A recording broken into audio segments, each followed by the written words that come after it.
नमस्कार अमित शाह जी, ANI के साथ बात करने के लिए धन्यवाद।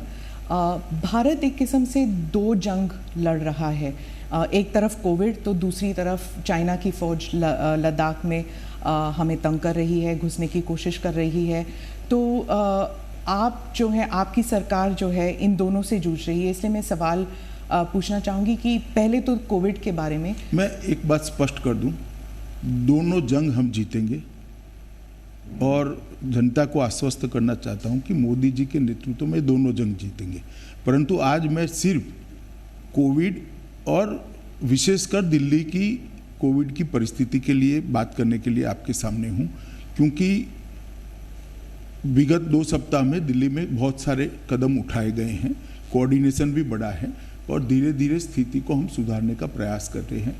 मगर कुछ चीज़ें ऐसी हैं जो दिल्ली की जनता से साझा करना जरूरी है और जागरूकता की दृष्टि से भी ये जरूरी है और उनको जो करना है उसके लिए भी जरूरी। इसलिए आज विशेषकर दिल्ली के कोरोना वायरस की स्थिति पर, संक्रमण के फैलने की स्थिति पर और देश के कोरोना वायरस संक्रमण पर ही बात करेंगे, एक लिमिटेड सब्जेक्ट पर बात करेंगे। जी, दिल्ली के बारे में आप कह रहे थे तो मैं दिल्ली से ही सवाल करती हूँ कि दिल्ली की तुलना जो है वो वुहान से की जा रही है कि बेड नहीं है, टेस्टिंग नहीं है और जनता में एक रोष भी है, घबराहट भी है कि जो हॉस्पिटल्स हैं वो मना कर रहे हैं कुछ लोगों को लेने के लिए और अगर अंदर ले भी रहे हैं तो उनकी फीस बहुत ज़्यादा है।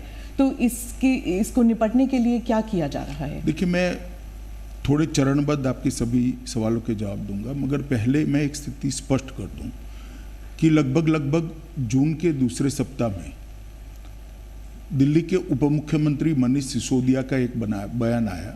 सिसोदिया जी ने बताया कि भाई 31 जुलाई को दिल्ली में 5.5 लाख तक कोरोना के संक्रमित हो जाएंगे, ना जगह बचेगी ना बेड बचेंगे और एक प्रकार से स्थिति खराब होगी। इससे दिल्ली की जनता में बहुत सारा भय हुआ। उनका अनुमान जो था वो आंकड़ों के आधार पर थे, मैं वो अनुमान सच गलत उसमें जाना नहीं चाहता, परंतु एक भय की स्थिति पैदा हुई और कई लोग पलायन की भी सोचने लगे। एक दूसरा निर्णय आ गया कि दिल्ली के बाहर के व्यक्तियों को दिल्ली में इलाज नहीं कराया जाएगा। अब मैं आपको बताना चाहता हूं, मैं भी दिल्ली के बाहर का हूं, मैं भला कहां जाऊंगा अगर मुझे कुछ होता है तो। दिल्ली देश की राजधानी है, बहुत सारे राज्य के लोग यहां पर रहते, आते हैं, जाते हैं।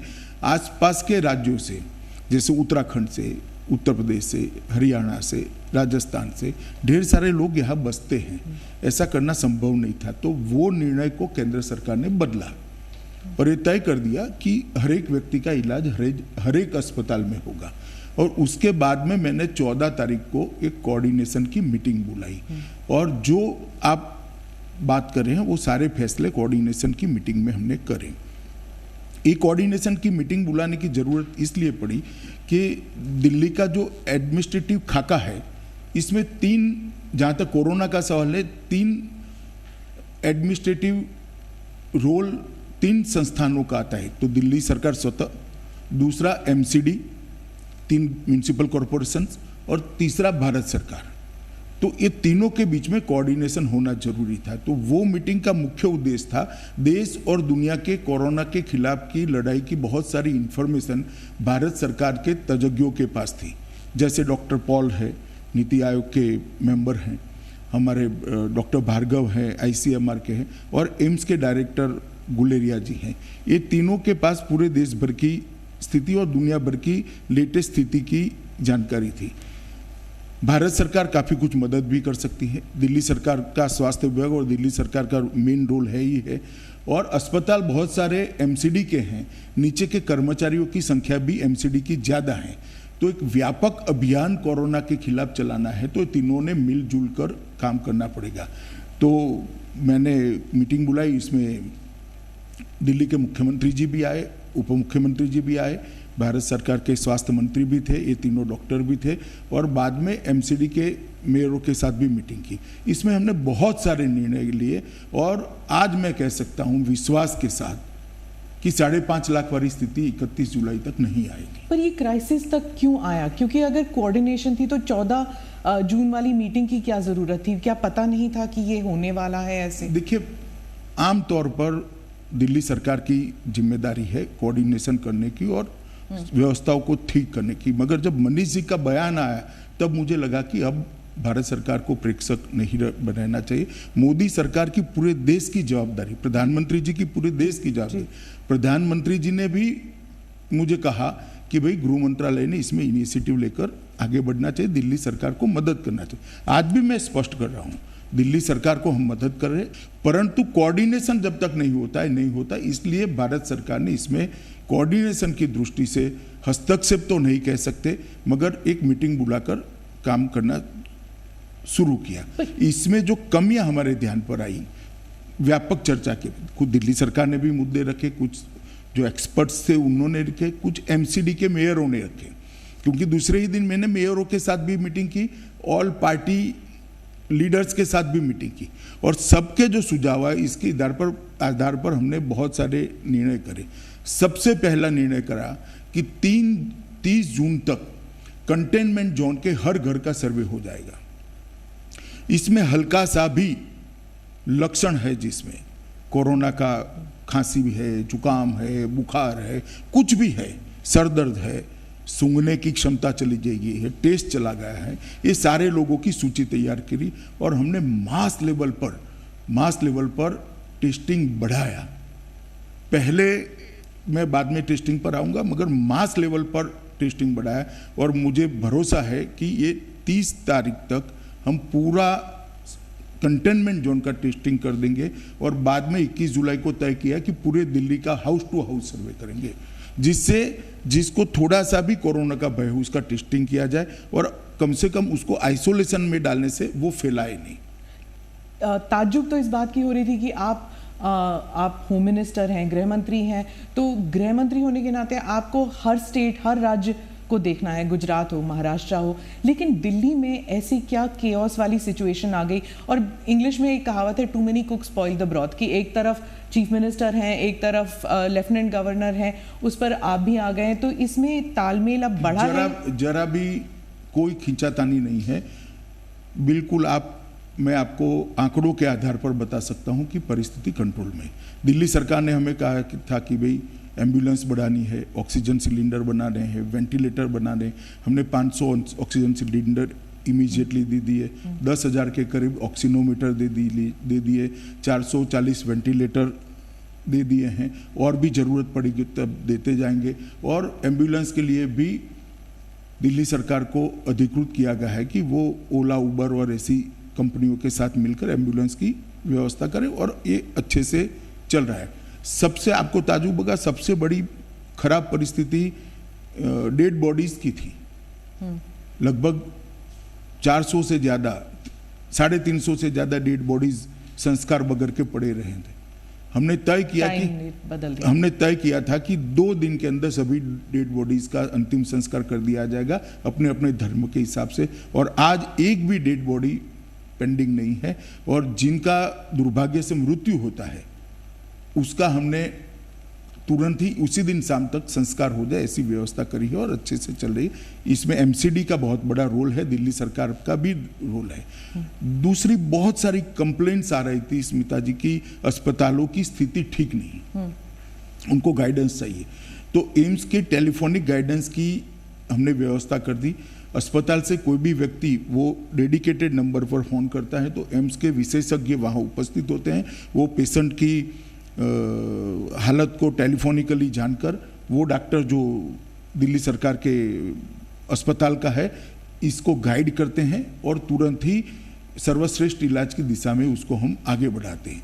और 3 टीमों का गठन कर दिया जिसमें दिल्ली सरकार के भी डॉक्टर थे, भारत सरकार के भी, एम्स के भी डॉक्टर थे और आईसीएमआर के भी विशेषज्ञ थे।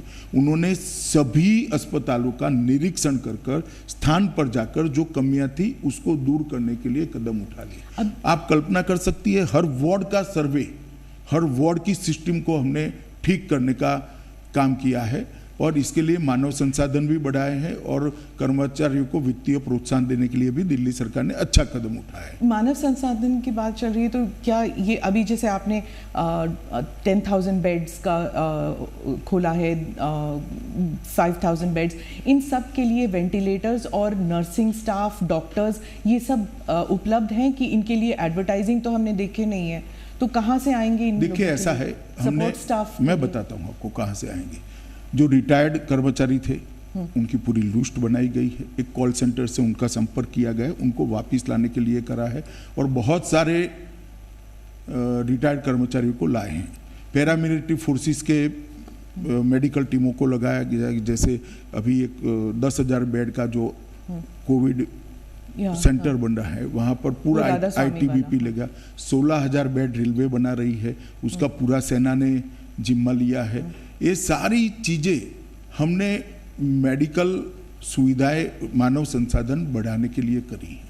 कोऑर्डिनेशन की जब बात चल रही थी तब भी बार बार डिसीजंस चेंज होते हैं कि होम आइसोलेशन होगा कि नहीं होगा, कंपलसरी होगा कि नहीं होगा, दिल्ली गुड़गांव के बीच ट्रैफिक आने देंगे कि नहीं, दिल्ली नोएडा के बीच। NCR का तो कॉन्सेप्ट खत्म ही सा हो गया है। ऐसा नहीं हुआ है।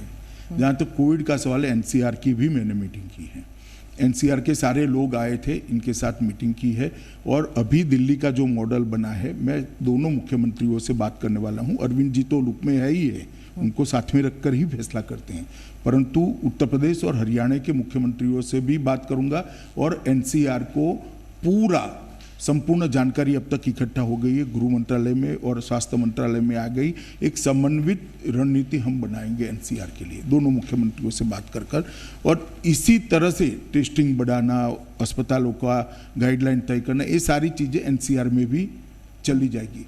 मैं आपको बताना चाहता हूँ कि बहुत कोऑर्डिनेशन से हम आगे बढ़ रहे हैं और ढेर सारे फैसले लिए हमने। जब नेशनल लेवल पर बात होती तो प्रधानमंत्री जी ने भी चीफ मिनिस्टर्स के साथ मीटिंग की, आपने भी की है, लेकिन ऐसे लगता है जैसे राजनीति जो है वो हावी है even in this covid fight. Piyush ji ने ट्रेन्स का इंतज़ाम किया तो ममता जी ने मना कर दिया, या फिर उद्धव जी ने कहा कि हमें नहीं चाहिए अभी। तो इस सब में जो फेडरल स्ट्रक्चर है वो जैसे लग रहा था कोलैप्स कर गया। शुरुआत में तो ठीक था, लेकिन अब जैसे लगता है कि पॉलिटिक्स जो है वो हावी है। छोटी छोटी बातों को ज़्यादा तूल नहीं देना चाहिए। जैसे यहाँ पर आपने जिक्र किया कि भाई होम आइसोलेशन में विवाद हो गया, कोई विवाद नहीं हुआ है। देखिए दिल्ली में जितने भी डेथ हुए थे कोविड के कारण, इनका एनालिसिस हमने एक्सपर्ट्स के साथ कराया। लगभग 50% डेथ 1 दिन से 3 दिन के अंदर एडमिशन के अंदर ही हो गए। इसका अर्थ ये होता है कि होम आइसोलेशन से व्यक्ति ज़्यादा अपनी स्थिति बिगाड़ कर आता है। अब हमने रैपिड टेस्ट, मतलब एक फास्ट टेस्टिंग की प्रक्रिया चालू करी है और उसके कारण जो पॉजिटिव पाए जाते हैं, इसमें 2 क्राइटेरिया करें। एक तो आइसोलेशन के लिए जिसके घर में 2 कमरों से ज़्यादा व्यवस्था ही नहीं है, वो क्या आइसोलेट करेगा अपने आप को? वो तो चॉइस है, फिर क्वारंटाइन सेंटर में जाए, तो इंस्टीट्यूशन क्वारंटाइन सेंटर में जाए। दूसरा, जिनको डायबिटीज है, ब्लड प्रेशर है, कैंसर आदि कोई बड़ी बीमारी है जिसके कारण इसकी इम्यूनिटी कम हुई है, ऐसे लोगों को भी हमने आइसोलेशन सेंटर में भेजने के लिए निर्णय किया है। अब इस पर थोड़ी बयानबाजी होगी, राजनीति है स्मिता जी, मगर फैसलों से कोई फर्क नहीं पड़ा। जैसे मैं कहता हूँ, हमारी मीटिंग के पहले दिल्ली में 25 मार्च से 14 जून तक लगभग 2,41,000 टेस्ट हुए थे, तो प्रतिदिन 4500 टेस्ट होते थे।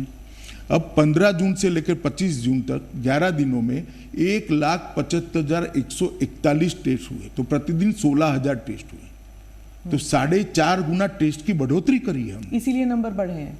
नंबर तो प्रारंभिक बढ़ेंगे, मगर वो फैलने की गति भी कम हो जाएगी। मैं ये स्पष्टता करना, कॉन्टैक्ट ट्रेसिंग भी हो रहा है, तो मैं ये स्पष्टता करना चाहता हूं कि अभी मानो 3,000 तक नंबर एक दिन 4900 4,800 तक गया, मगर अब 3,400 3,200 आता है। ये इसलिए आता है कि पहले 4500 की जगह 16,000 टेस्ट हो रहे हैं, तो नंबर थोड़ा बढ़ेगा, मगर ये जो 3,400 लोग आइडेंटिफाई हो गए, इनके आइसोलेशन के कारण वो फैलाएंगे नहीं। वो जिन जिन को मिले हैं इनके भी हम दूसरे दिन टेस्ट कर रहे हैं। ये पूरी व्यवस्था नीचे तक, वार्ड तक, घर तक करने की व्यवस्था दिल्ली सरकार, भारत सरकार और एमसीडी ने मिलकर करी है, इसके कारण गति निश्चित रूप से कम होगी। और ये छोटा मोटा इधर उधर चलता है। देखिए राजनीति में सब लोग अपना अपना नहीं, पर हो ना रहा था, मतलब एक गृह मंत्री होने के नाते आपको हॉस्पिटल जाना पड़ा, मतलब LNJP हॉस्पिटल, ये it was like a shocking visual कि आप LNJP हॉस्पिटल जहाँ पे इतने सारे कोविड पेशेंट्स थे, आप वहाँ पे चले गए, तो सिचुएशन ऐसा लगता है पैनिक से। इससे स्वास्थ्य कर्मचारियों का हौसला अफजाई भी हुआ है, जनता का भी विश्वास बढ़ा है। और इसके बाद हमने कुछ फैसले लिए, जैसे हर वार्ड में CCTV लगाया, तो अब हमें बाहर बैठकर मालूम पड़ता है कि स्टाफ है कि नहीं, चेकिंग ढंग से होती है या नहीं होती है, इनको खाना पीना ढंग से मिलता है नहीं मिलता है। और जब रसोई बंद हो जाती थी वहाँ पर, कोई रसोई खाना बनाने वाला कर्मचारी ही अगर संक्रमित हो गया तो बंद हो जाता था। तो हमने एक वैकल्पिक व्यवस्था करी जिससे वैन से आते हैं। मैं वहाँ परिचारिकाओं को भी मिला, अपने नर्सिस बहनों को भी मिला, उनकी दिमागी मतलब लड़ रही है बहादुरी के साथ, फिर भी वो अपने आप को अकेला महसूस करती थी। तो साइको सोशल काउंसलिंग की भी शुरुआत हमने की। इसके कारण एक इनका भी हौसला बढ़ा है। डॉक्टरों के साथ बात करने से जमीनी दिक्कतें भी काम में आई। और ये सारों को, एम्स के डायरेक्टर भी मेरे साथ थे, ICMR के अध्यक्ष भी मेरे साथ थे, ये सब ने इसको अपनी टीमें जो विजिट में गई, ये सारी चीज़ें हर अस्पताल की चेक कर उसी मॉडल पर उसको सुधारने का हमने काम किया।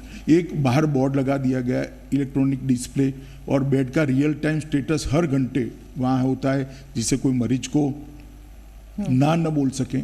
इस प्रकार की काफी व्यवस्था करी। ये सब इंफॉर्मेशन जो है, ये देखिए पहले होता था कि प्रेस कॉन्फ्रेंसेस होती थी, GOMs होती थी, GOM के बाद मिनिस्टर्स जो थे वो बता देते थे ये सब इंफॉर्मेशन, पर अब वो प्रेस कॉन्फ्रेंस कम और लगभग ना के बराबर है। 2 हफ्ते में 2 या 3 सिर्फ इंफॉर्मेशन वेबसाइट पे डाला जाता है। जैसे आपने अभी बताया कि ये सब हो रहा है, ये सब इंफॉर्मेशन लोगों के पास नहीं था अभी तक। इसीलिए तो स्मिता जी मैं आपके सामने बैठा हूँ।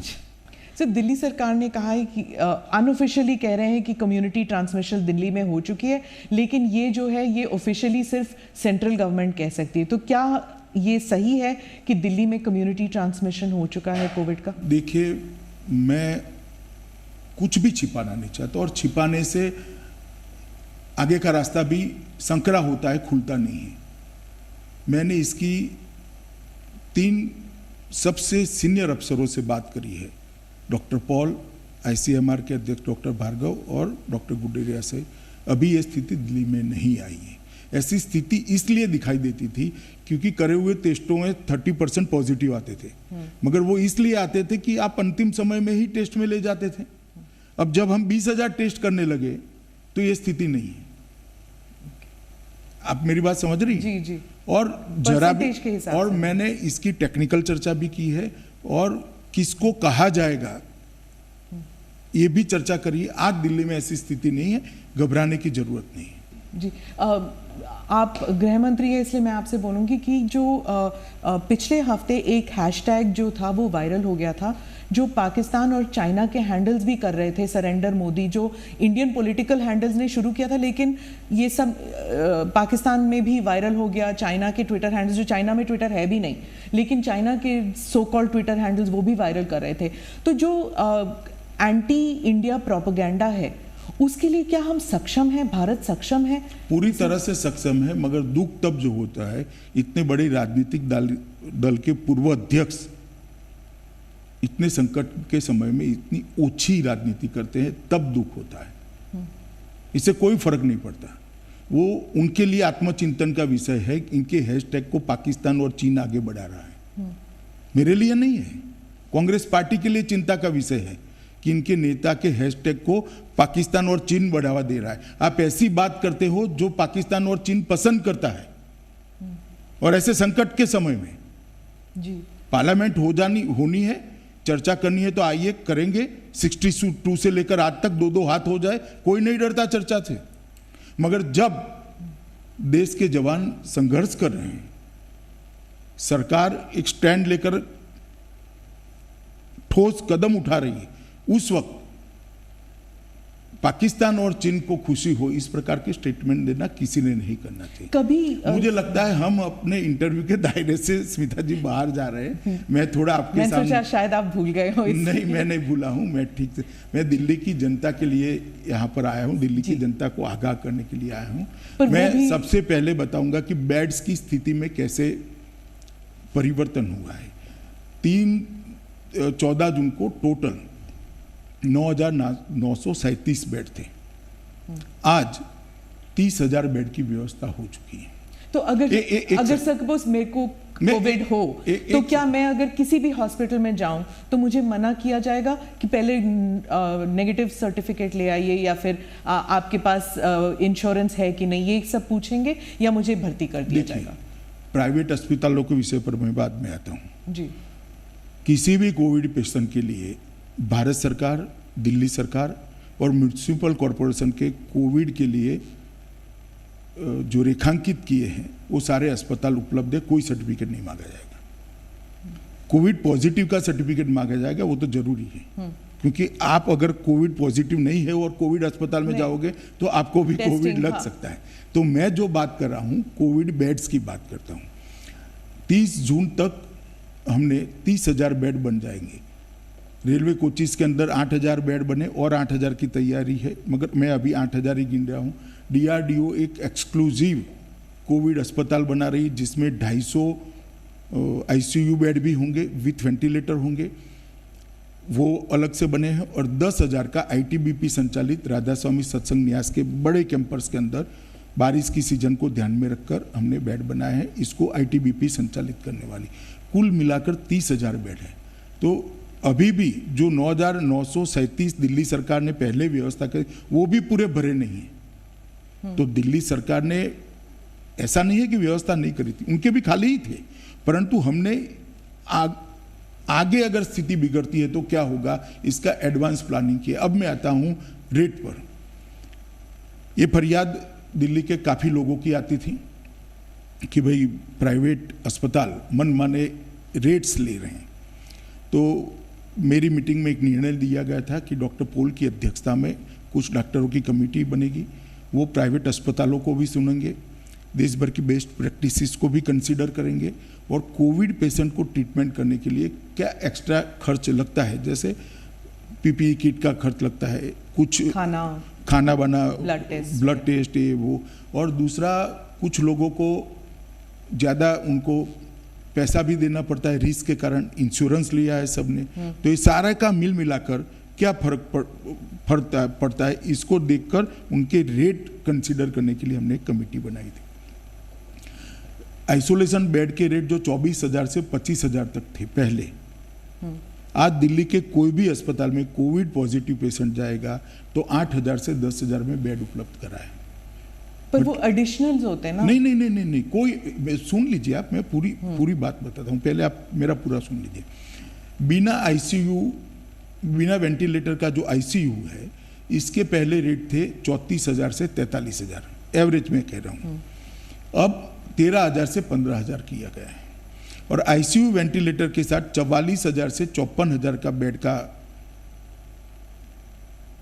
खर्च था, इसको 15,000 से 18,000 कर दिया गया है। एक इसके अंदर कोविड के जितने टेस्ट करेंगे इंक्लूड है, वेंटिलेटर पर रखेंगे इसका खर्चा इंक्लूड है, सारी दवाइयाँ इंक्लूड है, और अगर डायबिटीज है और आपको आगे की ट्रीटमेंट भी करनी पड़ती है तो ये भी सारा इंक्लूड है। ये पूर्णतः अपने आप में एक सील पैकेज है, आप समझ लीजिए। तो इसको हमने कम कराया है। आज दिल्ली के बहुत सारे अस्पतालों के अंदर, सब अस्पताल जो कोविड के लिए अपने अपनी बताए हैं, वो सारे अस्पतालों के अंदर हमने ये व्यवस्था करी। तो एक तो 10,000 से बढ़ाकर हमने 30,000 बेड करे।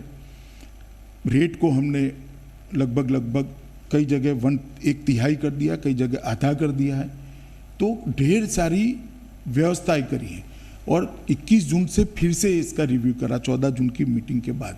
अब हम जो पूरा टेस्ट बढ़ा दिए, इसके जो नतीजे आए, इसके आधार पर 26 जून तक नए कंटेनमेंट जोन बनाने थे। कल शाम को कंटेनमेंट जोन 280 नए बना दिए हैं।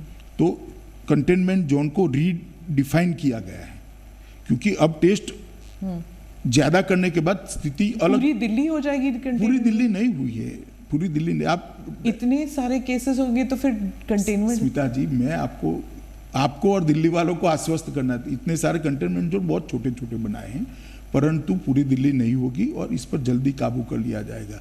आरोग्य सेतु ऐप और इतिहास ऐप दोनों को इकट्ठा मिलाकर इसके बहुत अच्छे नतीजे आए हैं, जिससे लोग जान पाते हैं कि मेरे आसपास कोई कोविड पेशेंट आता है या नहीं आता है, और इसके बहुत अच्छे नतीजे हमने लिए हैं।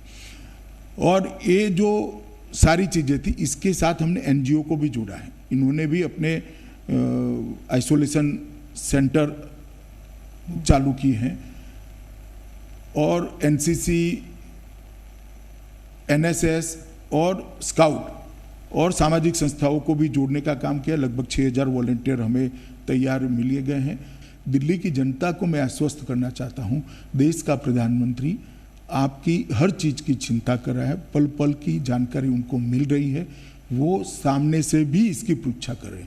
इसलिए कृपया पैनिक में मत आइए, मगर हल्का सा भी लक्षण है तो आप एक बार टेस्ट करा लीजिए। अब टेस्ट करने में कोई देरी नहीं होती, आधे घंटे में टेस्ट का रिपोर्ट आपको मिल जाएगा।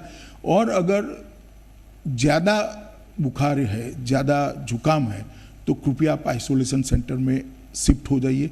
आपका घर छोटा है जिसमें आइसोलेट नहीं हो सकते, तो भी मैं विनंती करना चाहता हूं दिल्ली वासियों को कि आपके परिवारजनों की सुरक्षा के लिए आप आइसोलेशन सेंटर में शिफ्ट हो जाइए। इससे ही कोरोना को रोक सकते हैं। और जब आपका पॉजिटिव आए, स्वास्थ्य कर्मचारियों को विगत 5 दिनों में आप किन किन को मिले हैं, सारे लोगों का सूची भी दे दीजिए, जिससे वो लोग उनका कांटेक्ट कर इनका भी टेस्ट कर लें। अगर इतना करेंगे तो हम दिल्ली को सफलतापूर्वक बाहर निकाल पाएंगे। और मुझे भरोसा है कि अब हमने जिनको ज़्यादा बुखार है, कुछ ज़्यादा लक्षण है, उनको आइसोलेट करने का और अस्पताल में ले जाने की नीति करिए। उनको होम आइसोलेशन में नहीं रखते हैं, इसलिए मृत्यु की दर भी कम होगी, क्योंकि वो प्रॉपर ट्रीटमेंट के तहत, प्रॉपर मेडिकल ऑब्जर्वेशन के तहत होंगे। पहले जो 2 दिन में ही मृत्यु हो जाती थी, मुझे लगता है इसमें भी हम सुधार कर पाएंगे। और अंतिम संस्कार हो या किसी भी चीज़ को छोड़े बगैर पूरी स्थिति को रिव्यू किया गया है, और प्रधानमंत्री जी के बहुत स्पष्ट निर्देश हैं कि दिल्ली को इस संकट से बाहर निकालना है। और मुझे भरोसा है दिल्ली सरकार, म्युनिसिपल कॉरपोरेशन, हम सब मिलकर दिल्ली को बाहर कोई टाइम फ्रेम रखा है कि? टाइम फ्रेम इसका नहीं हो सकता, मगर आप कुछ ही दिनों में इतना देखेंगी कि बढ़ता हुआ कम हुआ है जी। अगर 5.5 लाख होना है तो आज 2.5 लाख होना चाहिए था। हाँ। मगर हम अच्छी स्थिति में हैं और धीरे धीरे धीरे कंट्रोल में आएगा। एक सभी कांटेक्ट में आए हुए लोगों का टेस्टिंग होने के बाद भी एक एग्जैक्ट डिजाइन हमारे सामने, एक एग्जैक्ट जिसको कंप्लीट पिक्चर कहते हैं, वो हमारे सामने आ पाएगा। मैंने कभी नहीं सोचा था सर कि एक इंटरव्यू करूंगी जहां पर आप पॉलिटिक्स के बारे में ज्यादा नहीं बात करेंगे। ज्यादा नहीं, जरा भी नहीं करेंगे। धन्यवाद। धन्यवाद।